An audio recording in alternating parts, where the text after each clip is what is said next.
Historia de la Iglesia Antigua, presentada por Claudia Carolina Daza Quijano y María Erika Quintero Bermúdez, del capítulo 6 al 9. El encuentro con el cristianismo en Roma. Desde el inicio, los primeros cristianos no tuvieron relaciones fáciles con las autoridades del imperio, y el proceso y la muerte de Jesús para los romanos fue un hecho más de no preocuparse, un episodio más de revueltas de la época. Pero para los seguidores de Cristo fue un acontecimiento que marcaría la historia, y ellos acusaron a los judíos por haberle dado muerte a Jesús. Alrededor del año 40, en el imperio, según el reinado de Claudio, en este año se expulsó de Roma a los judíos que provocaron disturbios. Esto fue una medida para lograr frenar lo que estaba sucediendo por tanta revuelta, aproximadamente 15 años. Después encontramos como en la época de Nerón, una persecución que afectó exclusivamente a los cristianos.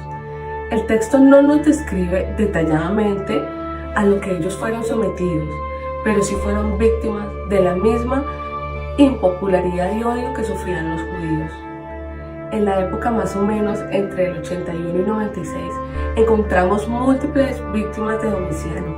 Él fue el segundo emperador perseguidor de los cristianos, pero no se tienen datos concretos de que Domiciano haya decretado una persecución, porque sus víctimas no solo fueron cristianos y su empeño fue la obsesión por reafirmarse en su poder. Luego en el texto encontramos información un poco más certera y se trata de la famosa carta escrita por Plinio el Joven, el emperador durante su gobierno en la provincia del Punto de Virginia en Asia Menor, y la respuesta de Trajano, porque esto será de gran importancia, dado que allí se fijará la postura de los emperadores romanos durante 140 años siguientes. A Plinio le gustaba consultar a los emperadores sobre los problemas que tenía en su providencia, pues al emperador, y empezó a cuestionarse si en realidad la política que ejercía frente a los cristianos era correcta, ya que el cristiano no cometía ningún tipo de delito. La carta de Plinio y la respuesta de Trajano nos informan numerosas cosas ricas en datos. Uno de ellos es que no existían indisposición de carácter general contra los cristianos. Sí que los gobernadores debían actuar ante la denuncia de cualquier delito, es decir, que no se consideraba al cristiano, por el hecho de serlo, como un político socialmente peligroso, pero solo por el hecho de llamarse cristiano podría ser motivo suficiente para ser condenados. Luego tengamos en cuenta que el juicio de Eusebio, porque allí resume muy bien lo que fue la situación de los cristianos durante casi un siglo y medio, que transcurrió entre el rescripto de Trajano y las persecuciones generales de Decio en el 250. El cristianismo no fue prohibido por ninguna disposición legal, pero ellos se encontraban en una situación incómoda e insegura y expuestos a las veleidades de las masas populares y de las autoridades locales. También se nota que al final del periodo de Domiciano hubo muchos líderes eclesiásticos que intentaron integrar el cristianismo en la sociedad romana de la época. El tema cristiano fue durante este tiempo más un problema de orden público que un problema político. A comienzos más o menos del siglo III, con la llegada de la dinastía de los severos, se dio una situación de tolerancia abierta que permitió una gran expansión del cristianismo, incluso en los niveles más altos de la sociedad y del seno de la familia imperial. Los cristianos no estaban legalmente reconocidos, pero en la práctica estaban autorizados para ejercer su culto. Alejandro Severo no hizo sino continuar con una política iniciada por su madre Julia, dado que, según los textos, habla que ella era una mujer piadosa como ninguna. La literatura cristiana en esta época de los mártires encontramos actas y pasiones y el debate de los apologetas. Acá también es muy importante resaltar en esta época porque surgieron dos manifestaciones relevantes de la literatura. Una es la martirial y la otra es la literatura apologética. La literatura martirial nació del deseo de dejar testimonio de las luchas de miles de mártires que emprendieron y que se sometieron por la fidelidad a su fe, y estas se dividieron en dos géneros literarios, las llamadas actas de mártires y las llamadas actas de los elementos procesales. El texto más antiguo que conocemos de estas actas sigue como el modelo del proceso judicial, son las de los mártires exilitanos, y estas se tratan de la reproducción por algún autor desconocido de los interrogatorios realizados a los mártires. Las actas también sirvieron para desarrollar el culto a los mártires, pues se consideraba que Dios tenía especial influencia en ellos. Este tipo de literatura apologética es muestra de la penetración que el cristianismo fue alcanzando, ya que en el siglo II, entre las clases más cultas de la sociedad, teniendo como todas estas obras, el intento en responder a las acusaciones por parte de los paganos del ateísmo, siempre el cristiano estaba tratando de defender su fe desde los inicios. Otro tema que podemos encontrar en esta bella lectura son las persecuciones de Decio y de Valerio. La situación de los cristianos en el imperio cambió de una forma muy brusca e inesperada con la subida del poder de Decio, aproximadamente en el 249. Él pretendió restaurar la unidad del imperio mediante el regreso a los viejos principios y costumbres romanas. Ahí ya debemos de tener en cuenta que allí en este tiempo el cristianismo había alcanzado una expansión y ya era considerado por el imperio un obstáculo fundamental para alcanzar sus objetivos. Ellos lo que querían era retornar a sus viejas tradiciones, sus viejas costumbres. Alrededor del año 250, Decio se promulgó un edicto, pero esto era para provocar y debilitar. Él quería tratar de debilitar internamente el cristianismo y que se generara una persecución formal con mucho derramamiento de sangre. Decio pretendía que todos realizaran sacrificios en frente de las autoridades romanas y que los cristianos cayeran en apostasía. En ese periodo encontramos la información gracias a algunas cartas de Cipriano. Con todo esto, Decio no logró los objetivos que pretendía, ya que él quería la eliminación de las iglesias cristianas, pero ellas sí salieron muy debilitadas, sufrieron por todas esas divisiones internas y esto produjo algunos cismas que se prolongarán durante siglos. Luego llegó una persecución nueva durante el reinado de Valerio. Inicialmente parecía que tenía disposición muy favorable hacia los cristianos, pero 3 años después cambió pues su política, intentó acabar con la iglesia, descabezando a sus líderes y a los elementos cristianos más influyentes de la sociedad. Pues tiempo después llega Galeano como sucesor de Decio y él da un giro total a su política. Esto fue un sub y baja, porque creyó que para hacer frente a esa crisis que estaba atravesando el Imperio Romano convenía unir las fuerzas con los cristianos, ya que ellos se mostraban ser un elemento importante de la sociedad. Al poco tiempo después, Galeano publicó un edicto de tolerancia, con el que no solo se puso fin a las persecuciones, sino que ordenaba restituir todos los bienes y lugares de culto a las iglesias. Luego la iglesia, un tiempo después de la persecución de Diocleciano, tuvo que vivir nuevamente aquellas comunidades cristianas, un periodo como de la pequeña paz. A finales del siglo III, la iglesia era ya una institución plenamente consolidada y había penetrado todos los estratos sociales, incluida la familia imperial. Esto lo dijimos antes, pero todo cambiaría cuando Diocleciano subió al trono. Y acá nos hacemos un interrogante, una pregunta, pero ¿cuáles fueron las razones de ese cambio si todo parecía normal? En realidad no se puede comprender bien las razones de algunos cristianos contemporáneos como Lactancio. Ellos atribuyen la responsabilidad a Galerio, dado que era un bárbaro muy hostil hacia los cristianos y estaba influenciando a Diocleciano, que ya era un anciano. La persecución general se decretó en el 303, pero en el 297 salió un edicto que reprimía el maniqueísmo. A partir del 303 también hubo 4 edictos contra los cristianos, que cada vez se iban endureciendo las medidas represivas contra ellos. Primero intentaron debilitar la religión mediante la destrucción de sus edificios de culto. El segundo edicto iba directamente contra los clérigos cristianos. Y el tercero permitía someter a todo el que profesara la fe cristiana a torturas. Y finalmente en el 304 pues se obligaba a todos los súbditos del imperio a ofrecer sacrificios en honor a los dioses romanos, y quien no lo hiciera caía bajo la pena de muerte, cárcel o ser condenados a trabajos forzosos. Pues es así que las persecuciones desatadas por los cristianos fueron las más duras y largas que sufre el cristianismo en la antigüedad. Afortunadamente para los cristianos, la descomposición del sistema tetrárquico y las guerras civiles entre los diversos aspirantes del poder desviaron la atención hacia los cristianos, por ello más o menos por alrededor del 311. Allí Galerio, gravemente enfermo, publicó antes de su muerte un edicto de tolerancia, donde se permitía al cristiano ejercer libremente su religión y restituirle todos sus bienes confiscados. En el año 330, el llamado Edicto de Milán ratifica formalmente las medidas de tolerancia hacia los cristianos, y es allí donde Constantino comenzaba a ser visto como un nuevo Moisés. Aquí vamos a narrar un poco de la historia de Constantino y el triunfo del cristianismo en el Imperio Romano. Constantino ocupa un lugar privilegiado en la historia, dado que en los estudios se puede marcar el punto de separación entre dos grandes periodos, el preconstantiniano y el postconstantiniano. Recordemos que el obispo Eusebio de Cesarea escribió una biografía del emperador llamado Vita Constantini, en donde marca cómo Constantino, como uno de los grandes santos y héroes del cristianismo, un gobernante devoto y profundamente preocupado por el bienestar espiritual de sus súbditos. Entendamos que Valerio y sus colegas de la tetrarquía reconocieron la imposibilidad de acabar con el cristianismo mediante la persecución, pues la iglesia ya estaba expandida y un poco más robusta. Por eso ofrecieron la paz a cambio de sus adeptos, que elevaran ofrendas a sus dioses en beneficio del emperador y de su imperio. Recordemos que aproximadamente en el 313 existe una carta que ha sido tradicionalmente conocida como el Edicto de Milán.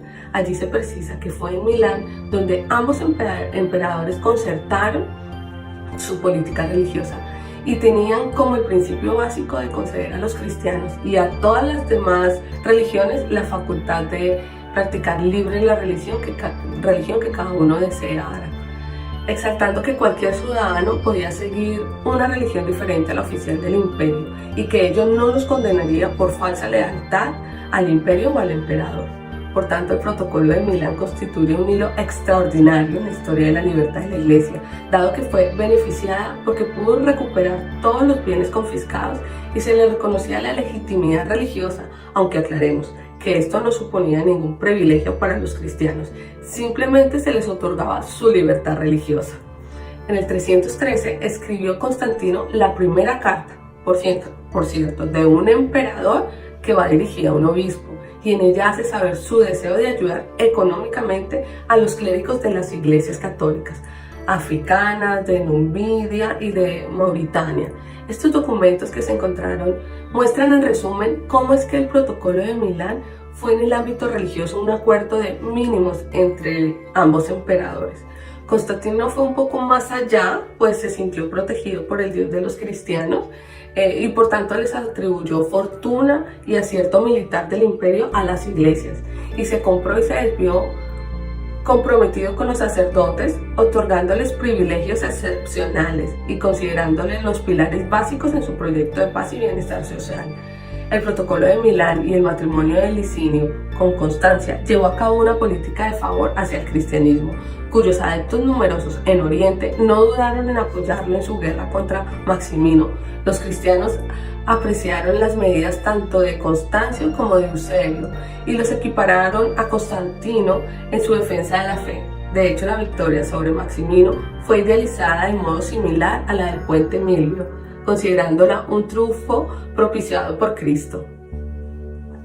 Alrededor del año 320 y 324, las relaciones entre ambos Augustos que habían visionado el poder se deterioraron, y esto llevó a que los cristianos escogieran entre uno y otro, llevando a que iniciara la desconfianza hacia los cristianos.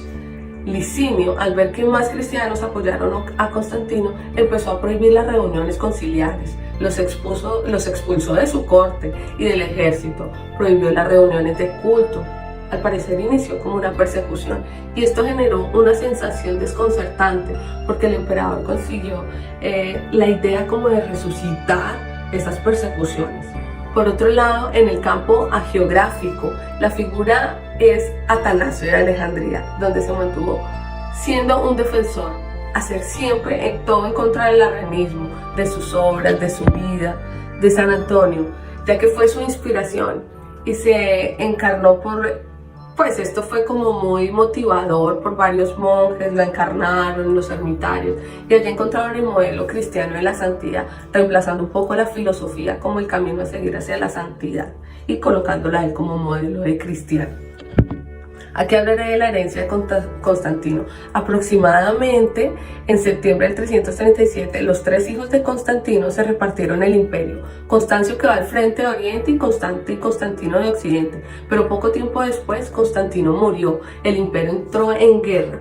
Años más tarde también murió Constante, por tanto la inestabilidad de Occidente pesó y tiempo después Constancio logra la rendición del usurpador del poder, quedando como monarca único, pero esto se mantendría solo unos años, dado que muere en el año 363, y con él desaparece la dinastía constantiniana. Hay que resaltar que uno de los hechos más destacados en estos decenios fue la extraordinaria expansión del cristianismo en todas las capas de la sociedad. Durante varios años, entre el 340 y 350, el imperio estaba repartido entre Constancio y Constante. El primero era arriano y Constante era católico. A pesar de sus diferencias religiosas, estos dos coinciden que se deben prohibir cultos paganos. Allí nace algunos extremistas cristianos, como Fírmico, que hacia el año 350 escribió a Constante y a Constantino un panfleto pidiendo que aniquilaran sin contemplación a los cultos paganos, atribuyendo que ellos tenían que hacerlo porque esto había sido otorgado por Dios y reservado para estos dos príncipes. Es decir, aquí podemos ver como el primer intento de alegato de un testimonio cristiano en pro de una guerra santa. No se sabe históricamente hasta dónde influyó este panfleto, pero lo que sí se sabe es que Constancio inicia medidas represivas contra el paganismo, dado que Constante muere apenas se publica este. Aquí Juliano se considera el emperador legítimo por descendencia de la dinastía constantiniana, por tanto quiso nuevamente ejercer sus derechos con las armas, pero no se logró porque Constancio murió en noviembre del año tras nombrar sucesor a Juliano. Entonces Juliano deja en plena libertad religiosa y esto llevaría a que los donatistas, los maniqueos regresaran y tomaran nuevamente sus iglesias y bienes para iniciar nuevamente sus cultos, pero todo esto lo hizo justamente para que las fracciones cristianas se aniquilaran mutuamente y que la tradición romana se fortaleciera. Esa era su idea. Juliano en la historiografía se ve como una persona luminosa, de sabiduría, de libertad frente al imperio opresor por Constantino, pero Juliano pretendió ser uno, pero realmente fue otro. Aquí resaltaré 3 contradicciones que nos pueden servir un poco de guía. La primera es que se declara filósofo y amante de la verdad, pero cree que su misión ha sido dada por los dioses. Era un fanático, pero pudo haber sido o el mejor emperador de los cristianos o tal vez el peor de los perseguidores. Segundo, su religiosidad fue muy atípica debido a que su distanciamiento con la religión clásica y su cercanía con las religiones orientales. Y tercero, fue un enemigo irreconciliable del cristianismo y quiso aniquilarlo por completo. Así Juliano rendía homenaje voluntario a sus antiguos hermanos de fe. Pero la causa del fracaso de Juliano fue por otras 2 razones. La primera, porque careció de apoyo social, y la segunda es porque el cristianismo era sólido en su organización interna, ya se había expandido y era fuerte desde sus cimientos.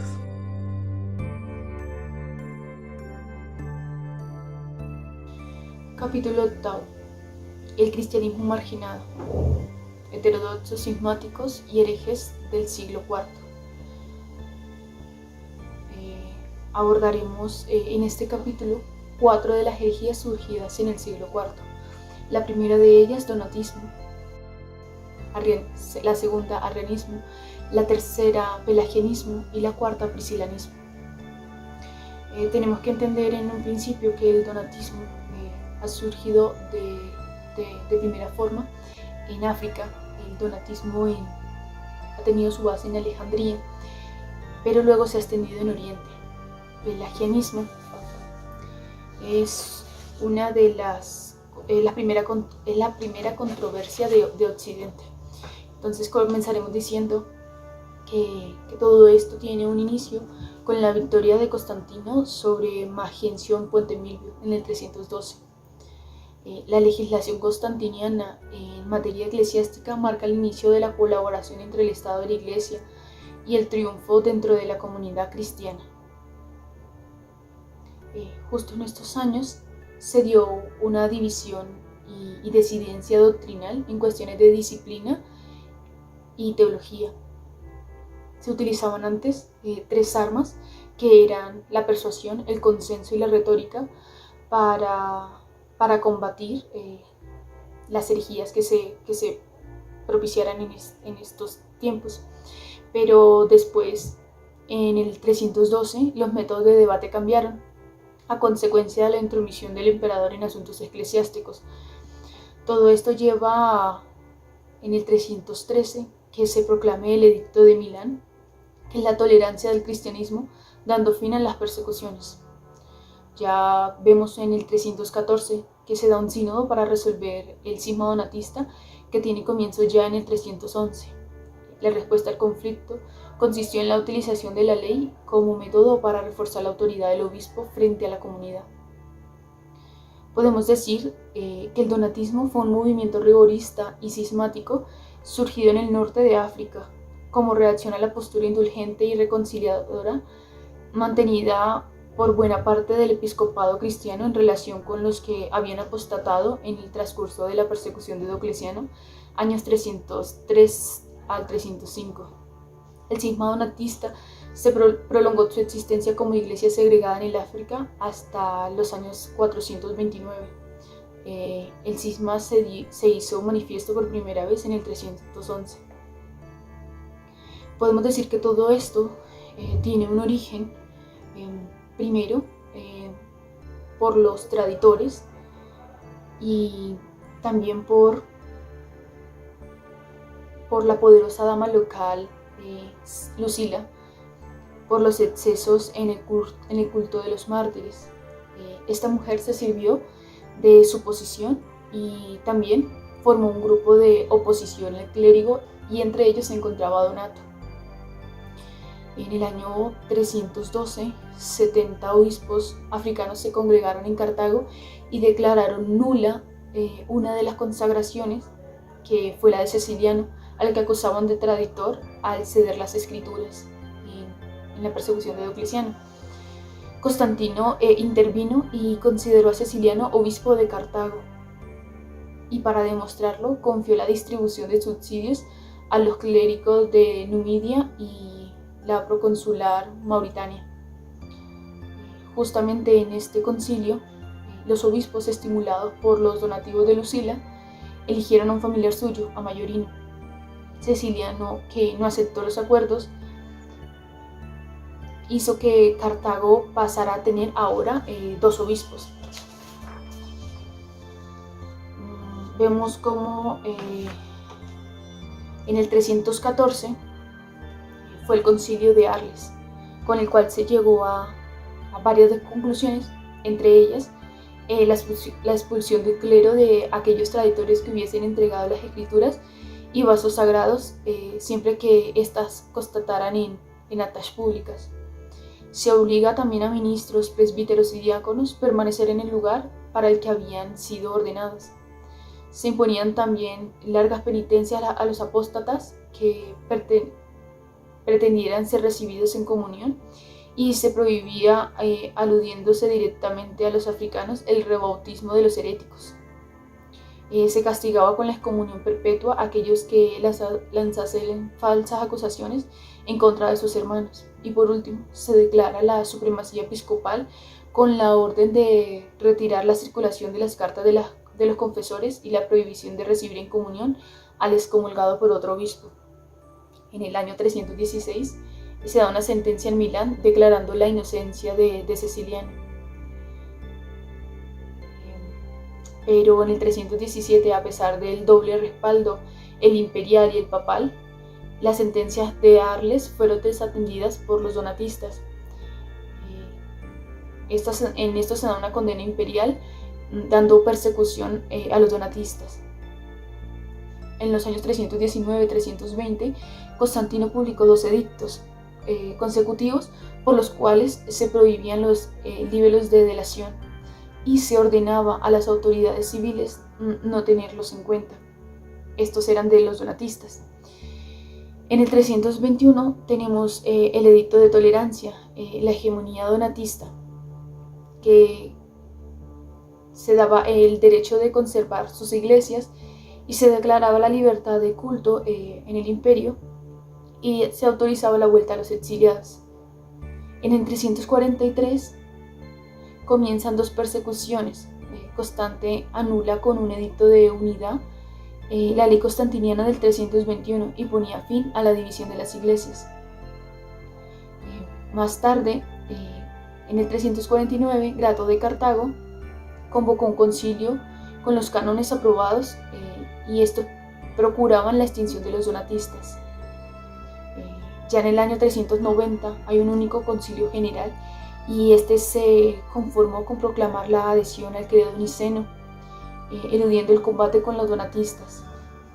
Ya finalizando en los años 364-367, Livio Tato compuso el Adversus Parmenianum Donatistam en 6 libros, en los cuales se daban 3 características. La primera era la responsabilidad de los donatistas en el cisma, la validez del sacramento del bautismo independientemente de quién lo administrase, la unidad y universalidad de la Iglesia, la misma para católicos y donatistas. Ya en los años 391 al 396, Aurelio de Cartago y San Agustín de Hipona tenían como propósito restaurar la unidad de la Iglesia africana y poner al fin el cisma por los titulares de otras sedes. Tuvieron dos ayudas. La primera era como las facilidades para la reintegración y la segunda es que se recurrió al método de la persuasión. Ya en una segunda herejía podemos ver el arrianismo y su dimensión política. Esta teniendo su base en Alejandría y el problema que se extiende a Oriente. Tiene un inicio en los años 318, pero ya se cuenta desde el 313 al 381, pues este debate generado por la controversia arriana, iniciada bajo Constantino, el objeto de debate a lo largo de 70 años de duración fue la relación entre Dios único y Cristo y sus implicaciones en los principios de trascendencia y unidad. En el año 320 ya Arrio dio comienzo de sus enseñanzas, mucho antes, en Alejandría, en donde estaban muy vivas las discusiones en torno a la doctrina de Orígenes sobre la relación entre las 3 personas, o sea, la Trinidad. En el año 318-319 se llamó a su presencia a Arrio y a sus partidarios a los oponentes con el fin de comprobar los términos de la discrepancia y al cabo se invitó a Arrio a retractarse de su tesis, a lo que se negó el presbítero. Pero para entender cuáles eran las tesis de Arrio, tenemos que decir que la doctrina de Arrio, en el fundamento de su razonamiento, era la fe en la unidad y trascendencia de Dios, y en consecuencia la convicción absoluta de que Dios, ser único e indivisible, principio ingenerado, agénetos arché, de todo lo que existe, no puede compartir con otro su propia esencia o usía. En consecuencia, el Hijo no puede ser la misma sustancia que el Padre, parte consustancial de él, homoousión, sino solo su criatura, generada de la nada. Para Arrio, Dios es arché y modelo, y el logos es engendrado, génetos, una criatura superior y anterior a cualquier otra, creada fuera del tiempo, acronos, de absoluta perfección a imagen de Dios, pero que ha tenido un principio y en consecuencia es finita y distinta del Padre, Dios infinito, eternidad e inefable, en tanto que generado el Hijo no comparte ni la eternidad ni la esencia del Padre. También podemos decir que en el concilio del 320 Alejandría expulsó a Arrio. Ante la negativa de retractarse, la asamblea excomulgó a Arrio y a sus seguidores, entre ellos los obispos Teonas de Marmarica y Segundo de Ptolomais. El 20 de mayo del 325 se da el concilio de Nicea, que tiene como fin la condena de la doctrina de Arrio, la elaboración de una fórmula de fe, el credo, la aprobación de un código de conducta de aplicación general en las iglesias. Esta confesión de fe nicena, con algunas modificaciones introducidas En el Concilio de Constantinopla del 381 se convirtió en el fundamento dogmático de la ortodoxia cristiana, al credo recitado por los católicos hasta hoy. Vemos también en el Concilio de Tiro y el exilio de Atanasio en el 335. En el 337, la muerte de Constantino. Al 341 vemos el Concilio de Roma, Concilio de Antioquía. Luego también vemos cómo se da la búsqueda de la unanimidad en el 357 teológica con el Concilio de Sirmio. En el 343 el Concilio de Sárdiga, la división de las iglesias. Pero es importante también rescatar que en el 380 se encuentra el Edicto de Tesalónica, en el que se identificaba al cristiano ortodoxo con el cristiano niceno. En el 381 está el Concilio de Constantinopla. Es el magno concilio convocado por Teodosio en Constantinopla con el fin de proceder a la declaración de la unidad teológica y a la reorganización de la Iglesia de Oriente, donde ya la herejía arriana había llegado. En el 387 el arrianismo era una fe en curso de extinción, sin iglesia ni organización, tanto en Oriente como en Occidente. Por tercera herejía tenemos la controversia pelagiana, la primera gran controversia surgida en Occidente. El debate giró en torno a la cuestión del libre arbitrio y la gracia, con implicación en la concepción cristiana del hombre y su salvación, teniendo como protagonista a Pelagio y Agustín. Ya en el 385, el originario de Britania, Pelagio, comenzó su predicación en Roma.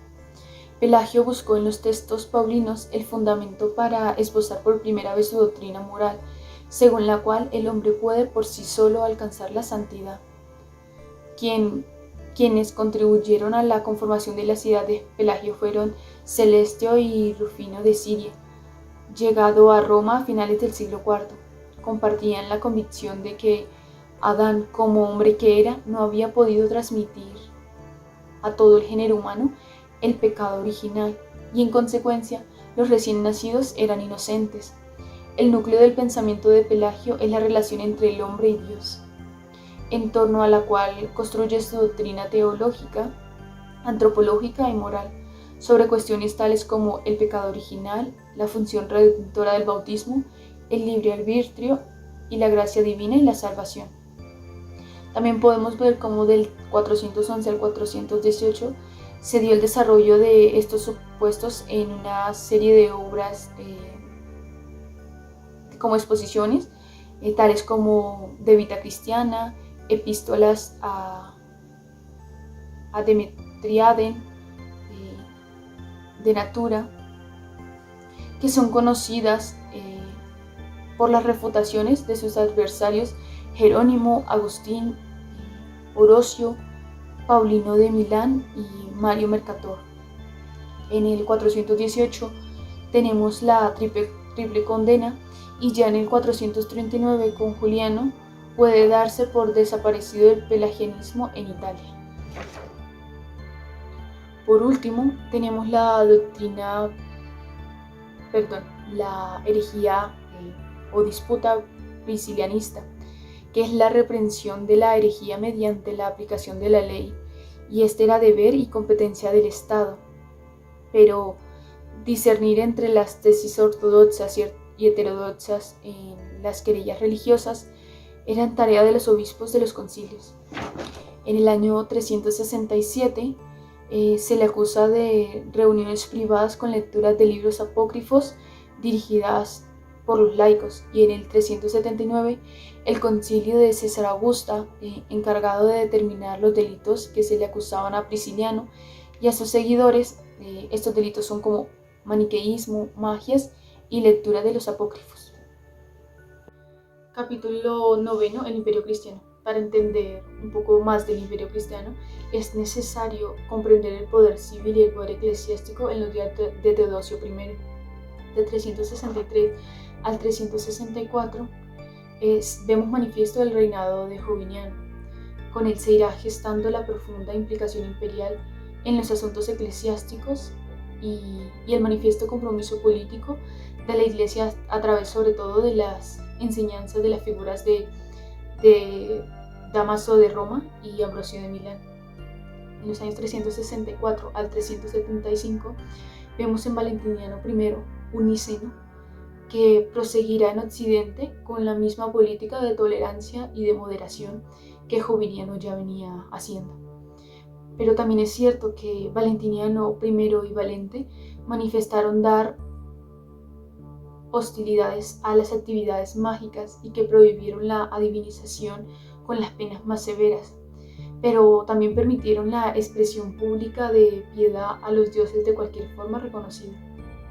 En el año ya 378, con la muerte de Valente, se hizo a Graciano emperador único y en enero del año siguiente este asoció al trono para el gobierno de la parte oriental del imperio a Teodosio I, años 379-395. Justo después de esto, en el año 381, tenemos el Concilio de Constantinopla. En mayo del 381 se iniciaron las sesiones del Concilio de Constantinopla, que tiene más tarde la denominación de ecuménico, porque sus resoluciones conciliares, y no solamente el credo, las aprobaron todas las iglesias. Junto con esto, más tarde, el compromiso político del emperador con la Iglesia Católica prosigue con una legislación que persigue con fuerza los movimientos heréticos. En el 382 ya, Graciano, siendo emperador, rompió definitivamente los lazos que todavía le vinculaban a la religión romana, con el rechazo del manto del Pontífice Máximo que todos los emperadores sin interrupción habían llevado desde Octavio Augusto. En el año 384 contamos con la lucha por las persecuciones de Milán. En el 410 está el saco de Roma. Este produjo en el mundo una profunda conmoción, tanto paganos como cristianos juzgaron la documentación que hasta ahora a nosotros nos ha llegado. El saqueo de Roma duró aproximadamente 3 días. Este contó con un asedio, una toma y un saqueo. Desde que Constantino acordó la libertad religiosa tras vencer a Magencio, los paganos comenzaron a responsabilizar a los cristianos de todos los males que aquejaban al Imperio Romano. Pero después de esto, San Agustín de Hipona salió a defender tanto a los cristianos como al cristianismo, diciendo que todo esto también lo había permitido Dios. Pero la pregunta fundamental que queda de la lectura es cómo o por qué surgió esto al imperio romano si ya era cristiano.